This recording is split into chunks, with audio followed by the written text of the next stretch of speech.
What's going on, everybody? Welcome to the PT on Ice Daily Show for the best day of the week, which is Fitness Athlete Friday. I am your host today, Dr. Zach Long, and I'm excited to be talking to you about 4 reasons why I think we should be using Jefferson Curls in physical therapy. Prescriptions specifically usually for people dealing with low back pain. The Jefferson Curl is a controversial exercise where you'll hear a lot of varying opinions on its effectiveness, its safety in the rehab spaces. And I want to discuss why I use it. I've been using it a lot over the last year or so. Jordan Berry and the spine divisions really turned me on to using Jefferson Curls more and more in the clinic, and the more I use them, the more I've kind of fallen in love with it as a exercise to use in low back pain. So we're going to discuss that today. Before we dive into that, a couple of courses coming up. We have a lot of online courses starting this month, and they are all filling up fast. So if you're looking at anything online, check out the website.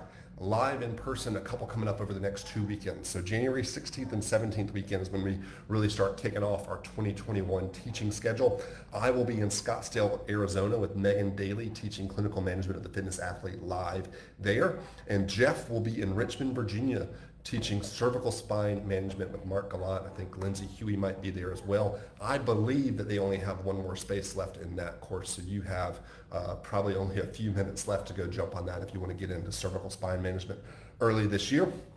Then Modern Management of Older Adult has back-to-back weekends coming up. So the 16th and 17th, they're in Tulsa, Oklahoma, and then the 23rd and 24th, they're going to be outside of Philadelphia. So a number of different opportunities to start the year off right with a few live courses. So let's dive into today's topic, which is 4 reasons why we should use Jefferson Curls in the clinic. Number 1, the reason I use them most frequently is going to be from a mobility perspective.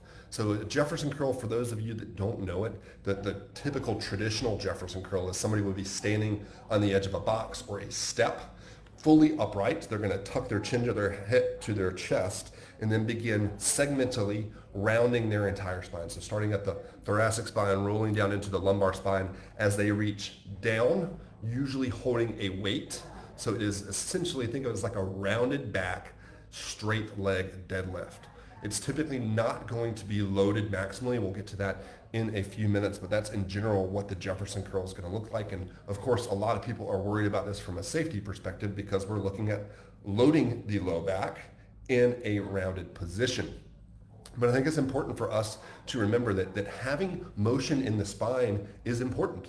And you will find a lot of people with a stiff low back, and actually working into that stiffness is a really good thing. If you're a McKinsey trained, which I began kind of my back treatment from a very McKinsey standpoint with a lot of diplomats as mentors or early in my career, they'll talk about flexion dysfunctions where repeatedly throughout the day, they have those individuals stretch into that dysfunction, kind of touch that pain a little bit as they try to open up that range of motion. And I think the Jefferson Curl for somebody that has a flexion dysfunction or stiffness going into flexion is a great way to stretch that with a little bit of added load for a little bit more intensity. When we add a little bit of intensity there, we're probably going to see a little bit more of a tissue change. So a lot of times I'm using this in individuals that maybe they feel their pain come on with prolonged sitting when they're sitting in range flexion. Or maybe they're just stiff in their low back, and as they go to do something like deadlifts, which we know deadlifts, even though we're trying to maintain with maximal loads, we're trying to maintain a neutral spine, we know the spine is going to flex a good bit. And so if somebody's really stiff into flexion, maybe they're approaching more of their in range in that deadlift or kettlebell swing or those types of movement patterns. And so a lot of times Jefferson Curls can be my go-to way to add a little bit of mobility to that area. So number 1, I use Jefferson Curls as a mobility exercise for those needing a little bit more lumbar spine flexion. The second reason why I think we should use those is to work on an individual's flex loading position tolerance. As much as I believe that when we have somebody do heavy deadlifts, we should strive for a neutral back, knowing that neutral is a range like we kind of just talked about a second ago. We want to strive to kind of maintain that and not be at end ranges of lumbar flexion when we do heavy loaded deadlifts. I think we also have to appreciate that in life, things happen out of perfect positioning. When somebody goes to pick up a dog or goes to pick up a bag of dog food or a laundry basket. We are not always going to be in a perfectly neutral position, and having somebody's back being exposed to a little bit of load outside of positioning is good, so that the body is not, for just lack of a better term, just shocked by being in this position, loaded in this position that it never has been before. And so I think doing some loaded spine flexion training is great from a strength perspective. Again, we're not loading that up maximally. And I know a lot of people, this is where their big hang up with Jefferson Curls is that we're loading spinal flexion. Great research review to read that was very misinterpreted by a lot of individuals out there. We believe Peter O'Sullivan, to flex or not to flex, discussing research on spinal flexion. Alan did a great review of this article probably about a year ago on the PT on Ice. You can search for to flex or not to flex. But in that study, they basically concluded, and they didn't have the greatest quality of evidence here, that loading the spine in flexion wasn't dangerous. Really important to note that in this study, all of the research that they reviewed, I don't think anybody lifted heavier than 12 kilograms in that study, which if you look at what's typically prescribed with Jefferson Curls, I'm typically using like maximal weight of like 25 pounds with patients. So I'm kind of following what that systematic review says, where I'm not concerned about somebody loading their spine into flexion when we're using light weights. Number 3 reason why I use Jefferson Curls is from a kinesiophobia standpoint. So maybe my favorite PT on Ice podcast ever was one that Justin Dunaway did probably 2 or 3 years ago. I still remember this podcast from 2 or 3 years ago. It was called The Culture of Flexophobia, I believe. But Justin discussed how so much of our culture in the performance world and just world in general, movement world, is fear of spinal flexion, and how much fear we have about that motion. And it was a fantastic episode. I'd really encourage you to go back and read it. But we see that quite a bit in individuals coming to us. I treat obviously a ton of CrossFitters, powerlifters, Olympic lifters, and they're harped on so much to maintain a neutral spine all of the time that they start to, especially if they get back pain, they start to believe that they have to keep their spine neutral all the time. And that's when you'll see somebody tying their shoes and trying to do that while they're like bracing their core and trying to not let their back round a lot. And we see all of these weird movement patterns as people get really, really scared of spinal flexion. And I think training that slow and under control with Jefferson Curls is a great way to start to address that kinesiophobia around spinal flexion. I'm going to throw out another podcast. I know I'm mentioning a lot of old podcasts here today, but there's been a couple of ones that I think are really good for those of us that treat a lot of back pain to listen to. About a month ago, I did a podcast called You Completely Missed the Point. And in that, I mentioned another article that's great from a kinesiophobia standpoint. A randomized trial of general strength and conditioning versus motor control and manual therapy for chronic low back pain, where they basically found that individuals that lifted heavy weights had less kinesiophobia long-term at 6 months out from doing PT for their back pain. So I use the Jefferson Curl quite a bit from a kinesiophobia standpoint. Finally, I just think there's a lot of value in the way we do Jefferson Curls, where we're really slow and controlled, trying to move almost segment by segment. It's kind of impossible to do that. But we have individuals just really getting in tune with their body by doing this really nice, slow, controlled motion. And I think training that body awareness for a lot of individuals really helps them out. We know how so many of our patients have a hard time controlling motion, and doing this really slow controlled motion is a great way to train their body awareness. So again, the 4 reasons why I use the Jefferson Curl: for mobility, for flexed spine loading tolerance, for kinesiophobia, and just to train their general body awareness.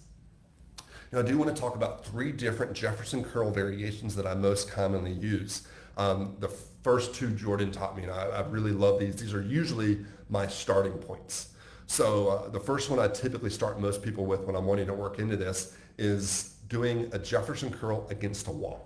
So have that individual stand with their butt, their thoracic spine, and their head on a wall. They'll have their hips flexed and knees bent just a little bit, which will then allow them to kind of do a posterior tilt around their low back to get their back generally fairly flat against the wall. And then they go chin down to their chest And I tell them to imagine that they're a fruit roll-up. You remember getting a fruit roll-up as a kid where you had the wrapper and then that long piece of high fructose corn syrup that we don't want to be eating anymore, and you slowly peel those two pieces together. I tell them to imagine that. So they're slowly peeling their spine off the wall. I kind of come in there with my hand behind their back and just help them feel little piece by little piece coming off the wall as they flex their entire spine, working all the way down till just their butt is on the wall. So once the sacrum comes off, then they're done, because we kind of worked through full spinal flexion there.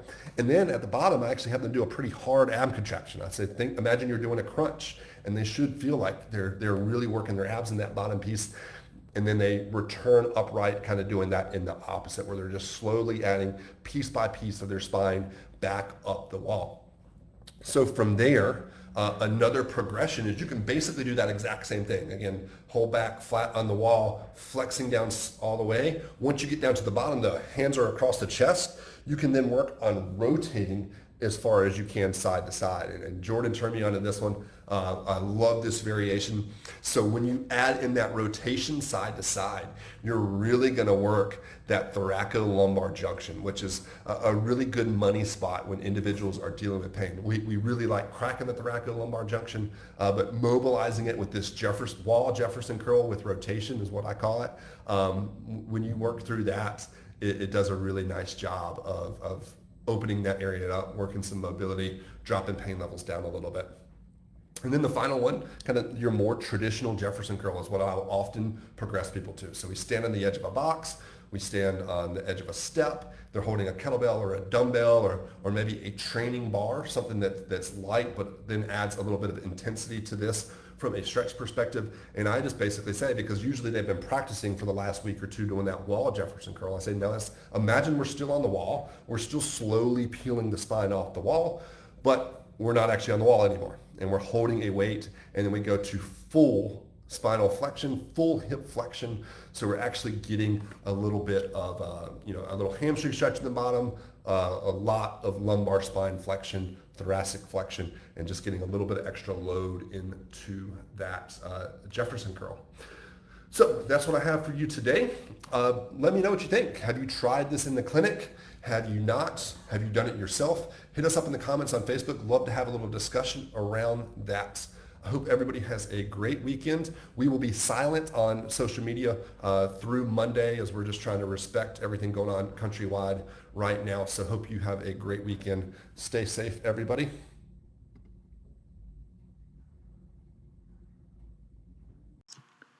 Hey, thanks for tuning in to the PT on Ice Daily Show. If you enjoyed this content, head on over to iTunes and leave us a review. And be sure to check us out on Facebook and Instagram at the Institute of Clinical Excellence. If you're interested in getting plugged into more ICE content on a weekly basis while earning CEUs from home, check out our virtual ICE online mentorship program at ptonice.com. While you're there, sign up for our Hump Day Hustling newsletter for a free email every Wednesday morning with our top 5 research articles and social media posts that we think are worth reading. Head over to ptonice.com and scroll to the bottom of the page to sign up.